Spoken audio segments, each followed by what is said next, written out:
என்னுடைய அறுவடைகள் இவ்வளோ அறுவடைகள் பாருங்கள். Thank you friends.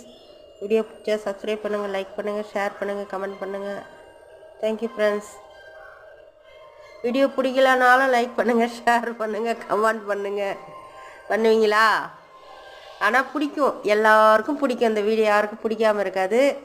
பாருங்கள், இது மாதிரி போடுங்க. இது மாதிரி எந்த உரமும் இல்லாமல் நட்ட வந்த காய்ங்க இதுங்க. காய், பூ, பழம் எல்லாமே. நம்ம வீட்டு ஒர்க்கெல்லாம் முடிச்சுட்டு சும்மா இருக்கிறோம். அந்த டைமில் ஒரு தொட்டி வச்சு அதில் இது மாதிரி ஆர்கானிக்காக வளர்த்து வெண்டைக்காய், கத்திரிக்காய், மிளகா எல்லாம் வளர்க்கலாம். நல்லா எந்த உரமும் இல்லாத விளைய வச்ச காய்கள் கறி இது எல்லாம்.